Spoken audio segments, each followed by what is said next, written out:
Hey, how you doing? It's Adam Post, publisher of more than 1,000 independent comics, working on a new superhero comic, going to give you updates soon. But check out this article. Marvel movie math. Comic creators claim it's bait and switch on payments. How is that even possible? Well, writers and artists who create characters that power the Marvel Cinematic Universe say the company offers a labyrinthine payment compensation system that underpays them. You've heard about comic creators not getting paid well when their comics projects turn into movies before. It does happen, but it's still happening. Hard to believe. This is coming from Hollywood Reporter. And let's get into the article before we do. If you haven't subscribed, please subscribe to the channel. Click the bell for notifications. Maybe a thumbs up. That'd be nice. In July 2021, Scarlett Johansson stunned Hollywood with a lawsuit accusing Disney of breach of contract for sending Black Widow day and date to Disney+. A move her lawyers said diminished its box office and the star's back-end compensation, meaning when the film came out, because it was on Disney+, they would get less revenues and then less profits for Scarlett Johansson, God forbid, but that's their business. That's not good. As that legal battle stretched into the summer, two other Black Widow stakeholders are quietly still seeking what they believe they were owed. The comic book creators behind Yelena Belova, the character played by Florence Pugh, spent months in a back and forth with Marvel to receive payment for her appearance in the film. So they just had to go back and forth with Marvel to try to get paid. Writer Devin Grayson and artist J.G. Jones believed they would take home $25,000 each for her appearance in Black Widow, thanks to paperwork they signed outlining how much they would receive for their films, TV shows, and video games and action figures featuring Yelena. Makes sense. They get a little extra money. When you go and you work for a big company, though, and you start creating characters in their world, if it's not in the contracts, you're not going to get paid for that, unless they're feeling great about you, which why wouldn't they? They have tons of money at Disney. No reason to not be doing that. However, even though they had it mentioned in contracts what they would get for, each of these things, for a movie, for a TV show, for video games, because they created this character that became part of the Black Widow and Marvel Universe's world. Why not pay them?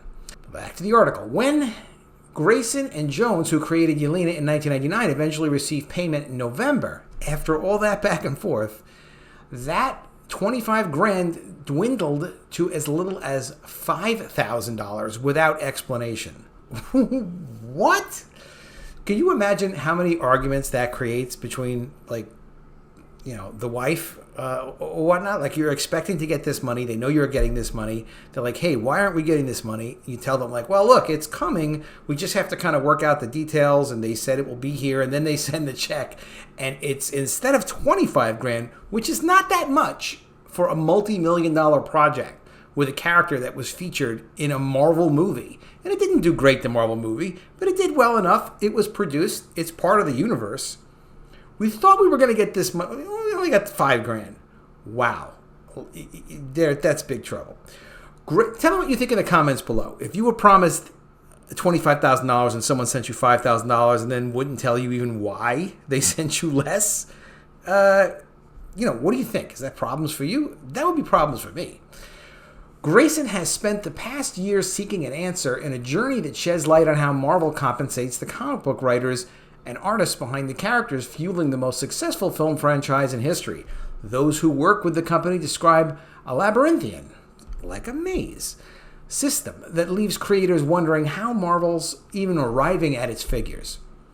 When she co-created Yelena, Grayson knew that Marvel would own the character, of course, but like many creators before her, she signed a contract known as a Special Character Agreement, one that outlines a Marvel-initiated payment system should Yelena appear in other media.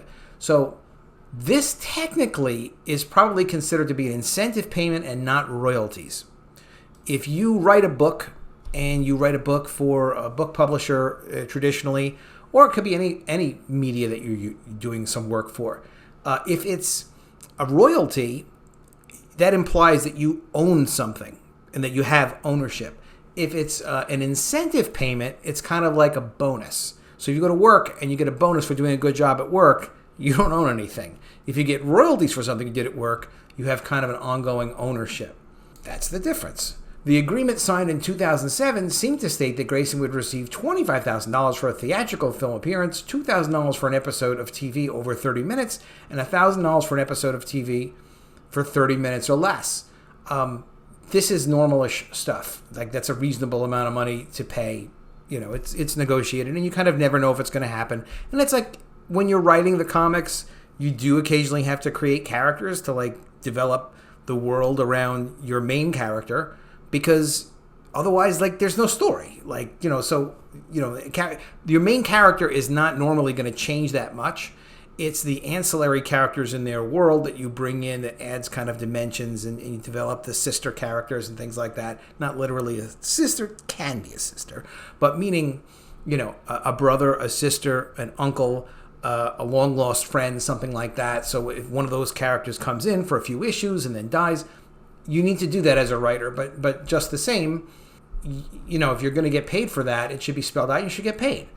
For action figures, the agreement entitled her to $5,000 for one figure released in a single year, $10,000 for two figures, $25,000 for three or more. For video games, there'd be a maximum of $30,000 pot to be shared among the creators who had characters in the game. This pot makes sense, okay? This is something like you could say, like, well, why would you just not have $1 million pot when it came to, like, a Marvel Universe property? You know, in fact, how could you not just set aside $1 million of the production? It's maybe 1% of the production. I understand money is money, and $1 million's a lot to all of us, but still, why would you not do that and you just split it up? That's the one way. That's the way to get out of this kind of arrangement, because otherwise you've got the film division going back to the comic division, and the film division negotiating with the comic division, and like here, she's not getting paid, or you know, they're both not getting paid. However, buried within the document was language that granted Marvel broad discretion to dramatically lower payments, language Grayson and others who spoke to The Hollywood Reporter say is misleading, given that $25,000 is prominently in the paperwork. You know something? If you're going to sign an agreement, and the agreement is going to say that, okay, we're agreeing to pay you this listed amount. However, we will pay you a reduced amount at our full discretion. That means that your listed amount, even though you should be paid that amount, you're taking chances, you know. And honestly, I haven't negotiated anything like this with Marvel. I have no idea how their contracts, you know, if they're negotiable a bit, but they're probably not. And you know, unless you're a big player or something, so that there's probably not much she can do. It's still a bit ridiculous. Quote, it's like the Publishers Clearinghouse sweepstakes. You could win $1 million, but you won't, notes Grayson, who, as a woman in a male-dominated industry, like, okay, fine, did not want to make waves when she signed the agreement. The waves that she would have made, like I said, realistically, these are uniform contracts. Marvel, when they hire a writer for that next couple of issues of Black Widow or artist or colorist, they're not going to be like negotiating the contract. It's going to be a unilateral, meaning a one-sided template boiler contract. That's it, realistically. She was happy to take what Marvel seemed to be promising her, and is only speaking out because she believes the company should stick to what it told creators. And she's right, I think. I'm sure you would agree. Let me know in the comments. After Grayson received her $5,000 of the promised $25,000 in November, she, with the help of an attorney, learned some of the ways Marvel cut down the sum. That's interesting. For starters, Marvel splits the sum between the writer and the artist. So according to Marvel's math, the most Grayson could have made from Black Widow is... Wait a minute, that's not fair. Is $12,500. Half of a $25,000 pot split with Jones, Yelena's co-creator, the artist. What's more, if a film features more than one character covered by a special character agreement, the company will share the pot of money among all creators with skin in the game. That is an absolutely... You can't make a pot of $25,000 for all the creators of a character and make that the ceiling and say that that's fair. That is not nearly fair. That is not fair. I can't, I mean, I'm sure it wasn't explained in her contract, or her attorney would have told her this in the first place, but that's completely unfair. In other words, she was told, the $25,000 for Black Widow would be shared across all stakeholders, meaning all the people who helped created each of the characters. Those behind characters such as Red Guardian and Melina Vostokov, and a Marvel source. A Marvel source notes that there's no ceiling to the total money paid to creators for a project. It might be raised depending on what is deemed fair. Even $25,000 is not a fair pot of money. It's just not. Given this, it likely paid more than $25,000 in total to artists and writers with a claim on Black Widow, meaning all the characters in her world. I mean, sure. But I mean, you should be starting with a pot of $1 million for the comic creators. What's kind of amazing is, like, what about why isn't Scarlett Johansson speaking up for her? She just had a successful dispute with Disney, got paid an additional fortune of money with her dispute about distributing the film to Disney Plus first. Why aren't any of the agents or writers or even the Screen Actors Guild, even though they're not represented by the movie industry, why would agents not even bring up and say, hey, let's just negotiate this, let's talk about this, because this is not right. Reached by The Hollywood Reporter, Jones did not share specifics of his payments, but confirmed that he received money similar to Grayson's. Okay. He says, having spoken to a number of creators, Marvel's financing offerings seem a bit of a bait and switch. They throw out a large number. Oh my God, that's not a large number. Then little by little, they whittle down the actual payment. It's so unfair. Another way Marvel, let me know in the comments below if you think it's unfair. Another way Marvel shrinks payments is by classifying some film appearances as cameos. According to sources, if a character appears for less than 15% of screen time, that's considered a cameo. And thus, its creators are due less money. By that standard, Sebastian Stan's Winter Soldier, a character key to Captain America Civil War, would be considered a cameo. He appeared in 22 minutes, just under 15% of its 2-hour, 28-minute runtime. Ditto for Captain America, who appeared for less than 7 minutes, 30 seconds of Avengers Infinity War. Now, realistically, is it appropriate for them to create some sort of a framework to say, oh, well, this is a cameo appearance because it appeared for less than this amount of time? It wasn't a main character, and this is how we define main character. All of that is fine. All those definitions are fine. But what's not fine is they should have a floor. They should have a minimum payment. Because if you're going to have a character and really feature them like they did that Yelena character in Black Widow, and you're not going to pay more than $2,500 to the writer who came up with the character. And, the artist obviously contributed to the visual look as well. I wasn't in the creative process, but usually a writer is going to create the character first and the whole situations in the storyline. Because that's what a writer is supposed to do in comics. But that's not enough money. They should have a floor. It's like $25,000 should be the absolute floor. And for a cameo, fine, maybe half of that, maybe. One potential money saver for Marvel is the world of video games, which every year eclipses the box office in terms of entertainment market share. According to sources, Marvel will pay creators for character appearances on console games only, not on mobile games. Why? A segment Gaming Observer's note is on a fast rise. One source likens to being offered VHS royalties at an era which Blu-ray is about to be the dominant force. Okay. Some who spoke to THR say it's more beneficial for creators to avoid signing any paperwork with Marvel, noting special character agreements give the company wiggle room to pay essentially whatever they want and include an NDA clause, non-disclosure agreement, that muzzles creators from speaking out. One source who reps the creators behind several A-list Marvel characters, wow, I can't believe they have representation, they're not getting paid, and they don't even know why they're not getting paid. That is not good representation.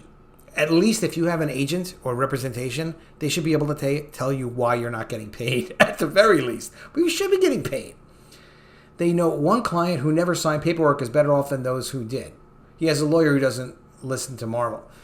So why does he say that? What he's saying is, well, Marvel doesn't necessarily have permission to use the character. They have permission to use the character, and it's probably work for hire and all in their agreements, but still, additional uses outside the original intent, yes, that's negotiable. Joe Casey is among the creators who did not sign an agreement. The writer co-created America Chavez, a key character in the $954 million and that's a lot of money, grossing Doctor Strange in the Multiverse of Madness, and has received no payment for her use in the film. But he'd rather speak out in hopes it can help change the system. Maybe it will. It should. Maybe $5,000 means something to some kid in his early 20s that doesn't have a career, says Casey. For a lot of us who have been in the business for decades, it comes off as an insult. And it is. It is an insult. I saw, I don't know if you saw Doctor Strange in the Multiverse of Madness, if you liked it. Yes, America Chavez had a pretty important role in it. I don't know. The creator should be paid. The comic creator should be paid. But, I mean, any character kind of probably could have been doing that, right? A few months after Johansson and Disney settled a lawsuit, Yelena Belova showed up on the Disney Plus series Hawkeye. Oh, that's nice. Cementing the character's place as a key player in the Marvel Cinematic Universe. Wait a minute. Per the agreement Grayson signed, she should receive $2,000 for a TV episode appearance or $1,000 if split with Jones. When Grayson reached Marvel in July, she was informed that according to their calculations, that wasn't quite right. How does $300 an episode sound? I mean, to me, it doesn't sound fair. I mean, look, it's better to get something than nothing sometimes, but like the creative America Chavez, not all the time, because then at least you can complain openly, and then they say it, they feel bad for you, or they want you to shut up and they pay you. Let me know what you think of this whole thing in the comments below. Should people even work for Marvel at all? I mean, it seems like a good opportunity, obviously, to get paid, to get some exposure, and then be able to go off and do your own thing. That's what Todd McFarlane did. That's what a lot of creators have done, is build their audience on the back of other people's characters, and then create your own stuff, and then you own all of it. You make your deals for your stuff. Let me know what you think in the comments below, and I will see you again soon with another video, and if I don't see you, I will miss you.